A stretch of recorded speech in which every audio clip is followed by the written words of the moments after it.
Kyle, the states could override the EPA, but will they? Well, there's going to be a fight over that because Biden says that he has the power and the jurisdiction to control that, and the different states are saying no, we have that. You can't change that. It'll be an interesting battle, and all sorts of states will want to fight that because they've got so many truck owners that are running older trucks.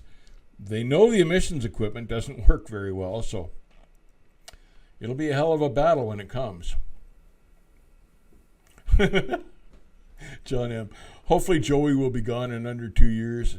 Yeah, and replace with him gone, have his policies replaced. I hope so too. I think the poor old guy needs a rest. Yellow trucking auction on the 28th. Do you think Jack Cooper will take over with that $2 billion?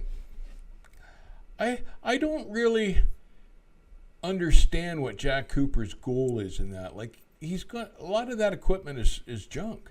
I'm not sure what he's trying to accomplish there. He's not after the real estate. Estes has already got that, so I'm not sure, if he's going to spend $2 billion for parts for old Freightliners. I don't know what his motivation is there. Goth Rocker. No bashing truck drivers. It is a hard life and a thankless job. I always move over for the truckers when they're emerging onto the highway and give distance. However, so many trucks are flying down the road. Well, Goth Rocker, I appreciate your respect for the problems that we have and that you help us and move over and do stuff like that. But yeah, they're some trucker, and they're that's part of what they're trying to deal with, this up and coming speed limiter legislation that's supposed to hit at the end of December. We'll see how that goes. It has not been a good thing for Ontario and Quebec because it's created traffic jams and it's created rear end accidents with distracted four-wheelers driving into the back of trucks. It's not been good. I'm surprised the U.S. is going to go this route. The ATA supports it, so that's why they're doing it, because the ATA pretty much controls trucking down in the States. They just dictate to the FMCSA, and that's the way it goes. My dad was a great driver. He could float gears in his sleep, grew up on a farm working the fields in the 70s, and drivers would pay him to back their trailers into the docks. One of the old hands that obviously was really good at what he did. Harris Ranch Resort along I-5 just installed the world's largest EV charging project, 95 car chargers. The biggest joke behind their Shell gas station is a very large whisper quiet diesel generator. That's kind of ironic, isn't it? Kind of ironic. I don't know. We're even starting to see electric car chargers up here. You don't see a lot of people plugging into them, but they put them in up here anyway, a few of them anyway. Set hourly pay, overtime plus pay. Sundays are double pay. Go abroad, you get 30 to 60 euros for daily allowance, tax-free. Boy, they're doing that part right over there, aren't they? Look at that. By the hour, double pay on Sunday, and a running allowance. Jesus, tax-free. There's a lot of stuff they do right over there. Europe's got some cool trucks too. Those Scanias or Scanias, I love those things. I was a fan of the cab-overs. I didn't mind how they rode or anything like. Well, some of them were terrible, but when you got air ride on them, they rode all right with a good air ride seat, air ride cab. I like the cab-overs, and that's what Scania's done, and I think they're cool looking trucks.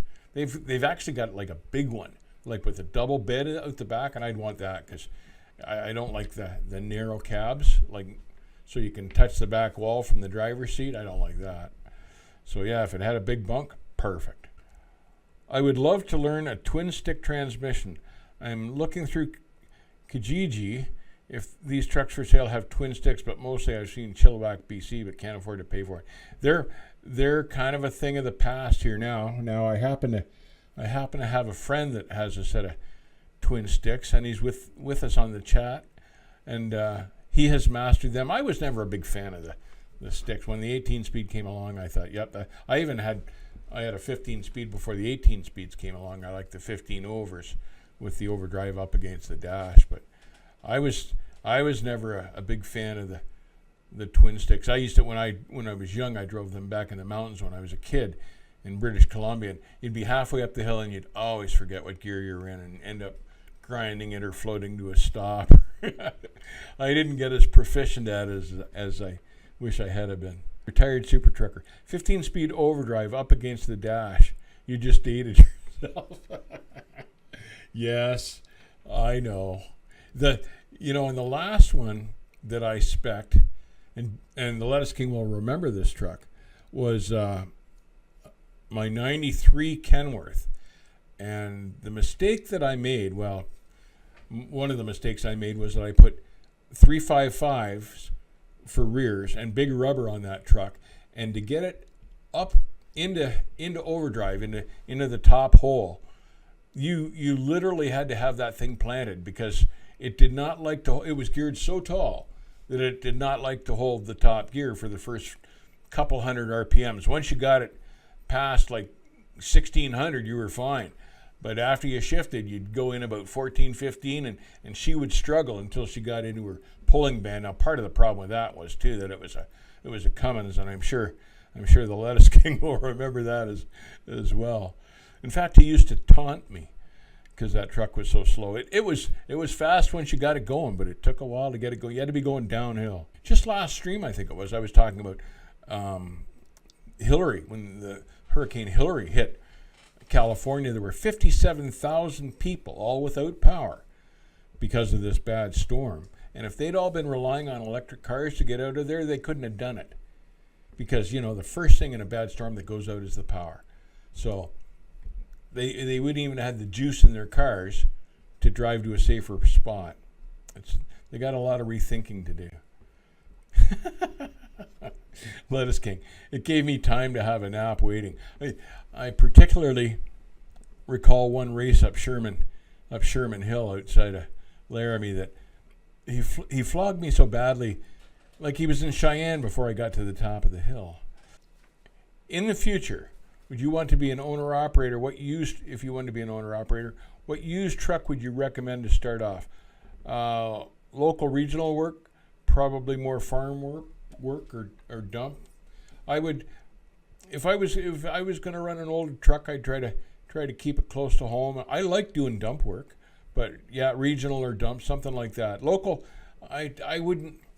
I'm not into doing 20 drops and picks a day. And as the Lettuce King pointed out to me now, we were talking about doing drops and picks in Toronto, which is, the traffic now is horrendous. So to do five picks in one day in a big city now because of the traffic would be impossible.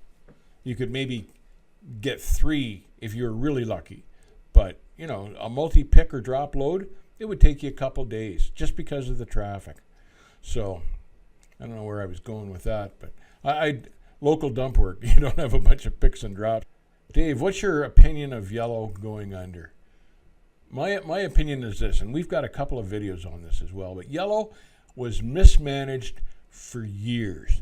They tried to grow too big, too fast. They made some huge purchases of other trucking companies like Roadway over the years without really considering the financial end of that, what that would end up costing them in the long run. Yellow brought itself down through bad management. And you hear the yellow execs trying to blame the Teamsters. That wasn't the case at all. In fact, the Teamsters actually financially supported yellow for years. Nobody wants to admit that over at yellow. But if it hadn't been for the Teamsters, they'd have gone broke in like 2008 or something like that. So no, don't believe anything you hear about the Teamsters bringing that company down, even though the ATA likes to tout that and say that. But no, yellow was badly mismanaged, and that's what finally happened to it. DD16 is just rebranded OM473 with max 625 horsepower in Europe. It almost seems like we build them more for pulling than for high-speed cruising. Well, and that's as it should be. And I know you guys, some of the countries in Europe pull some pretty decent weight like we do over here. They're running 140 and 160,000 pounds up in Norway. I think I saw that. So yeah, build them for pulling power. Who is it that has the big V12 over it. Doesn't Scania has like a 770 horsepower motor over there? Is it Scania that builds that engine? Check me on that. But there's some monster motor over there. Maybe it's Volvo. I'm not sure. But someone's got a 770 over there. It looks like a beautiful piece of machinery. Have a good holiday. I don't know if for Thanksgiving on a Thursday if they'll give you the Friday off and the weekend, but I hope so, and I hope you enjoy it. Anyway, drivers, all take care. Have a good night and a safe weekend. And if you're traveling the roads on Thanksgiving, be extra careful because there's a lot of people out there. Take care and good night.